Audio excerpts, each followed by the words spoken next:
Breaking news this Monday night, closing in on the cause of the catastrophe that engulfed Lytton, BC. New details on the RCMP's investigation. It's human caused. While destructive wildfires devour America's west coast, racism against England's black players. Unforgivable, really. And the accusations of hypocrisy against the British government. Sharing the wealth for other people's health. Canada's donation of unused COVID vaccines. Plus, it's not child's play. The record-smashing sale for this vintage video game. Global National with Donna Friesen. Reporting tonight, Robin Gill. Good evening and thank you for joining us. We begin tonight with the wild heat and the wildfires in the West. It's the front line of the climate crisis in North America right now, from British Columbia to California. Unprecedented searing temperatures and bone-dry conditions have turned parts of the West Coast into a tinderbox. More than 300 wildfires are burning in BC. More than 28% of them are deemed to be out of control. And there are 25 fires of note. These are highly visible and pose a threat to public safety. Now look at the situation south of the border. These are all the active wildfires in the western states. The largest fires in that region have engulfed more than 300,000 hectares of land. We'll get to that in a moment, but first, there's breaking news out of BC, where the RCMP has revealed more details about the investigation into the Lytton fire that destroyed 90% of the village. Global's Julia Foy is here with the latest from the RCMP. Julia? Well, Robin, the RCMP have been on the scene in Lytton since the town burnt down the evening of June the 30th. So for 12 days, they say they've been collecting physical, digital, and forensic evidence. Today, we learned that they're looking at two areas of interest as to how the fire may have started and in which location. It's important for any police investigation not to get tunnel vision and not to and quickly jump to conclusions. We need to go along, follow our investigative path as the evidence leads us, and that's what we're going to do in this case. Now, we know that the Lytton fire didn't actually get underway and came to officials' notice until around 5:30 that evening. The evacuation order was issued at 6 p.m. We know, of course, that 2 people died in the fire. The RCMP are saying that they have found many of the reported missing people and they're safe. They're still not ready to say that there are no other fatalities until they reach out to the public. And this is just one of several investigations that are currently going on to the cause of the fire. The BC Wildfire Service, as well as the coroner and the Transportation Safety Board, are all looking for answers. Robin? Julia Foy reporting tonight. Thanks, Julia. In the western U.S., there are fears this fire season has the potential to outpace 2020, the worst on record. And after another weekend of excessive heat, there's little relief. Here's Jennifer Johnson. Blistering high temperatures, bone-dry terrain, and out-of-control fires are burning up America's west, from Oregon to Arizona. Oregon's Bootleg fire is now the largest in the country. In Arizona, 2 firefighters were killed when their plane crashed while surveying flames. And in California, raging fires are swallowing up homes, devastating communities. 4 dogs. I think they're gone. I couldn't get them out. They couldn't see. This latest heat wave coming after parts of the U.S. Southwest experienced the hottest June on record. Experts say climate change is to blame. We're just going to constantly see over time increases in our average temperature and increases in our extremes. Most people don't think about heat as a killer, and it is. While air conditioning units strain, debris from the Oregon fire is affecting power lines in Northern California, which has already lost 1/10 of its power supply. So this is a big hit. We're all going to do everything we possibly can to maintain reliability. California's governor has declared a power grid emergency, asking residents to conserve power and water. Lake Mead in Nevada, which supplies water for 25 million people in Los Angeles and across 4 states, is now at the lowest level it's been in its 85-year history, and it's only mid-July.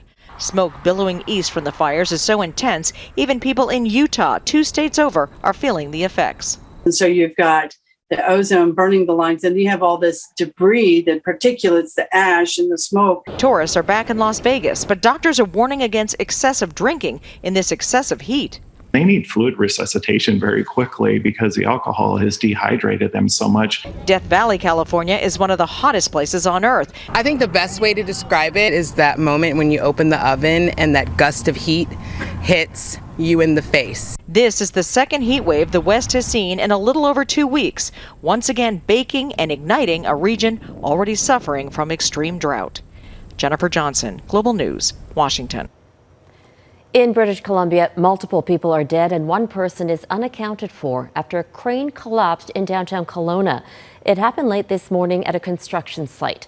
Witnesses reported hearing a loud thud and some saw it come down. The surrounding area was evacuated and investigators are now on the scene trying to figure out what went wrong. Now to COVID-19 and Canada's progress in getting people vaccinated. As of tonight, about 79% of Canadians 12 and older have at least one dose, and 49% have been fully vaccinated. The federal government says it's in such good shape with vaccine supplies that it's decided to donate 17.7 million more AstraZeneca doses through the COVAX program to help lower-income countries. At this point, there are no plans to donate Pfizer or Moderna. And as Abigail Beeman reports, it's still unclear whether down the road third doses may be needed. The White House has been clear on a COVID booster. At this time, we don't see the need for it. But once again, the Canadian government response needs parsing and analysis and can't be summed up in a single phrase. The Public Health Agency of Canada is doing this work. They are doing the research. They are looking into it, as is the Vaccine Task Force.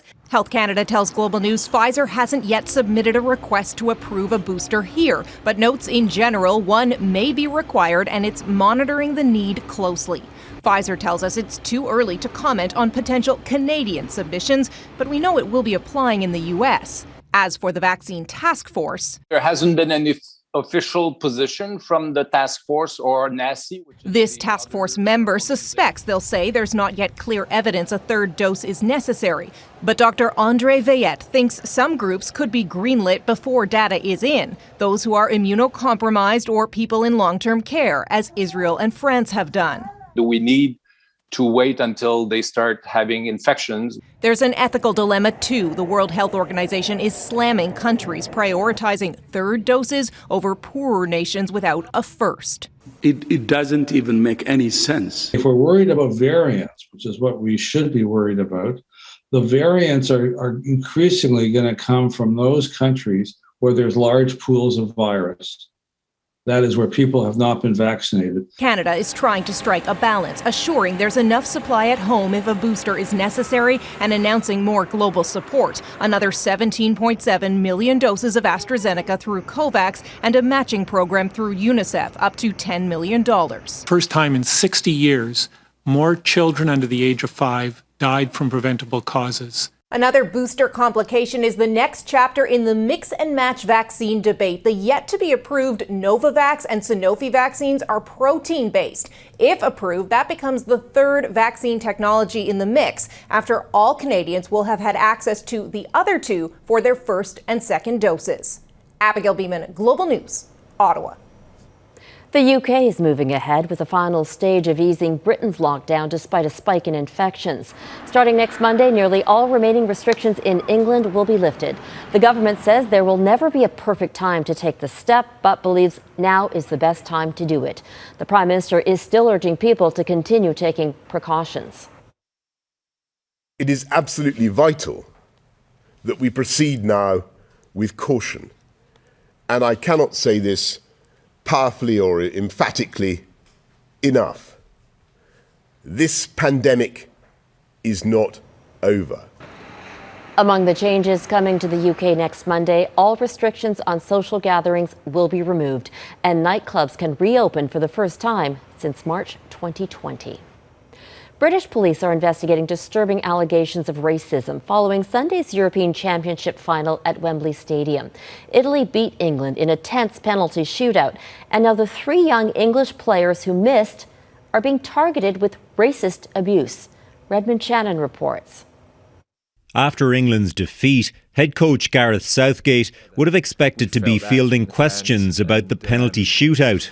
I'm incredibly proud of the players. But instead, much of the media attention is focusing on the racism directed at his players. for some of them to be abused is unforgivable, really. Prince William, the president of the English Football Association, says he was sickened by the racist abuse aimed at the 3 players who missed their kicks. To those who have been directing racist abuse at some of the players, I say shame on you, and I hope you will crawl back under the rock from which you emerged. Some critics are accusing Boris Johnson's government of hypocrisy. Before and during the Euros, a significant minority of England fans booed their own players for taking a knee in the name of racial equality. It's something that Boris Johnson hesitated in condemning. His Interior Minister refused to do so.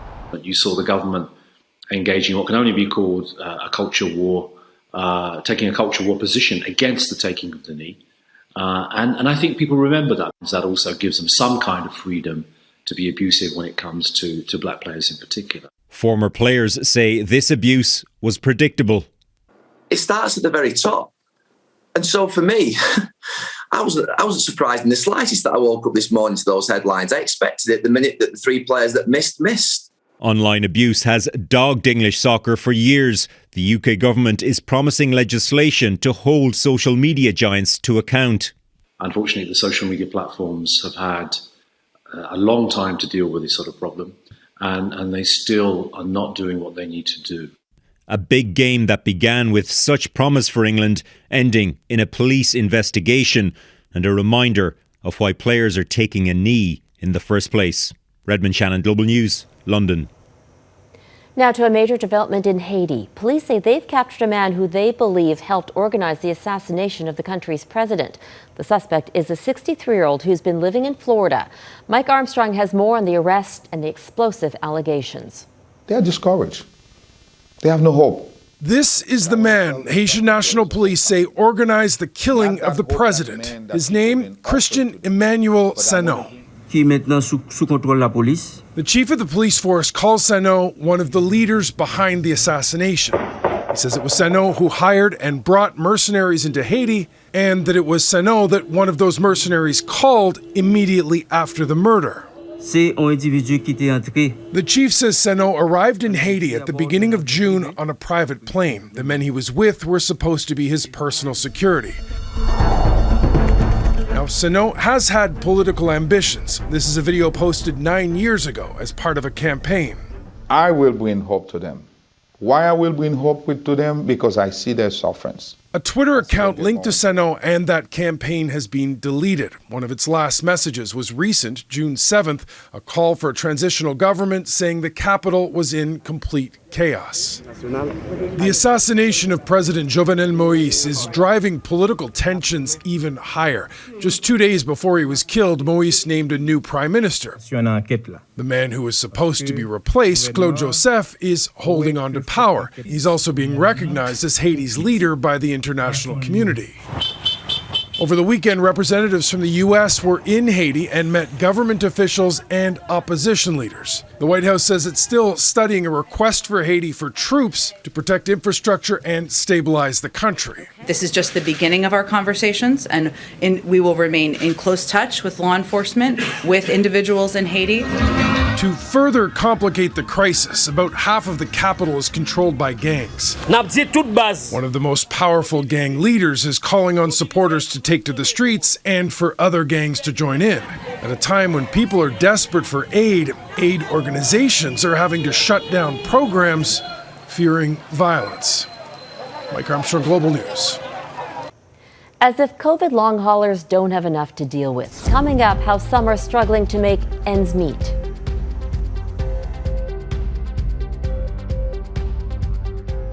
Wow! It's Canada's Morning Show with Jeff MacArthur and Carolyn McKenzie. Look at you! Look at you! This is huge for Canadians. Coming together to be an amplified voice. That's big. Watch the Morning Show weekdays on Global. Canadian tennis star Bianca Andreescu won't be going to the Tokyo Games because of the ongoing challenges caused by the pandemic. On Instagram, the 21-year-old says she's been dreaming of representing Team Canada at the Olympics since she was a little girl, but knows deep in her heart it's the right decision. Canadians suffering with long COVID are becoming increasingly worried about their financial future. A new federal report suggests more than half of patients might have symptoms that linger for months. As Anne Gaviola reports, some long haulers looking for help say they're falling through the cracks. 36-year-old Adriana Patino used to be the picture of health. I was a competitive swimmer. I went to 2 world championships with national team, everything. I don't have any pre-existing conditions. Now, the North Vancouver consultant is among the estimated 500,000 people across Canada who either have or had long COVID, defined as being sick because of coronavirus for more than 3 months. It's just been a nightmare, being close to dying a few times. Medically, long COVID can present as an invisible illness. There's no single test to identify it. Symptoms vary from person to person, with fatigue, brain fog, and digestive issues among the common ailments. I would wake up in the middle of the night suffocating because I can't breathe. I would fall down because my heart rate was running at 150 beats per minute just walking from here to the kitchen. Patino has been back and forth with her insurance company for disability compensation for 3 months with nothing to show for it. Patino's grateful for money from friends who started a GoFundMe campaign to help her out. At this point, Patino says her savings are drained. She's making ends meet with money borrowed from her mom. I'd go into a room, forget what I'd come for, forget people's names, and look at my dogs and wonder, I have 3 dogs, and not remember their names or my son. Susie Golding founded a Facebook support group for long haulers in Canada. With so little information on the condition, she says the group has been a lifeline to its nearly 14,000 members. Long haulers face an uphill battle when it comes to insurance coverage. Being something new, it's very ripe for insurance companies to come to a conclusion, there's insufficient medical evidence in support of your claim for disability. An extension of employment insurance benefits from Ottawa may help, but even though the federal budget promised to extend those benefits from 15 weeks to 26, the changes won't likely kick in until next year. A private member's bill is pushing to extend sickness EI to 50 weeks to help long haulers. But as politicians decide whether or not to extend federal support and compensation from insurance companies runs out or is denied, long haulers say they're slipping through the cracks. I want people to take this seriously, and I want the government to take us seriously. Anne Gaviola, Global News, Toronto. The desperate move to quell the deadly violence in South Africa, just ahead.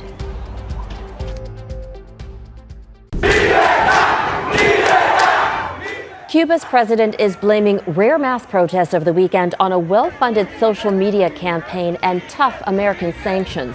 Tens of thousands of demonstrators took to the streets in the biggest anti-government protest the island has seen in decades. People are angry over food shortages, a resurgence of COVID cases, and a slow vaccine rollout. Calls are growing for the president to step down and an end to Cuba's communist dictatorship. The military has been deployed in South Africa to help calm deadly violence sparked by the jailing of former President Jacob Zuma. At least 6 people have died and more than 200 people have been arrested in rioting and looting. Zuma was sentenced to 15 months in prison for refusing to give evidence at a corruption inquiry into his 9-year reign. He filed an appeal today. Up next, an unopened copy of a classic video game pays off big time. Remember in the mid-90s when Mario first walked into the world of 3D and became one of the most popular video games Nintendo ever made? Well, the craze apparently isn't over. On Sunday, a sealed Super Mario cartridge from 1996 sold for a record $1.5 million US. The copy is one of about 5 in mint condition, and it's the first time a game has gone for over $1 million. Real-life Italians are celebrating another big game, the Azzurri upset over the 3 Lions. The European Championship had soccer fans in Canada roaring back to life too. And as Mike Drolet explains, with pandemic restrictions easing, sport is bringing people back together. The joke in Toronto is if you want to know if Italy is playing football, you only have to listen. There's just something unique and loud, passionate, about the way Italians celebrate the beautiful game.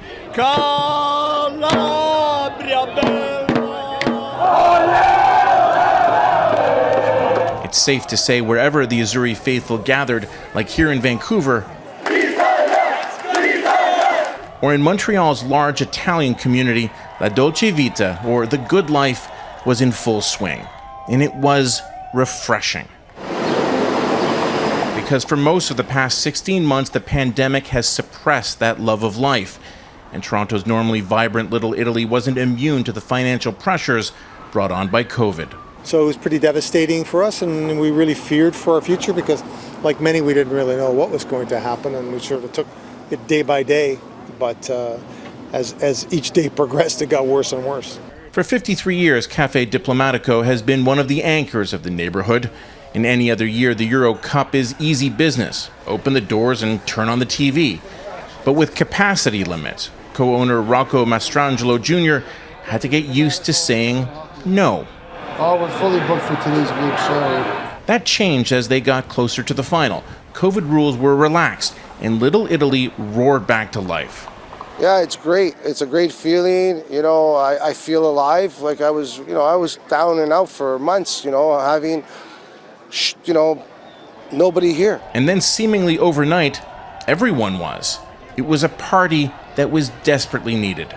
And it was really kind of a sense of a rebirth, if you will, where we all got to feel like humans again. We're doing things that we loved dearly. We could all use some of that.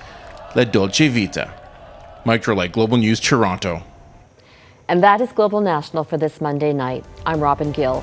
Tonight, your Canada is Bay de Verde, Newfoundland, and Labrador. We'd love to see your corner of this country, so please keep sending your photos to viewers@globalnational.com. Thank you for watching. Donna Friesen will be back tomorrow, and I'll see you this weekend. Have a great night.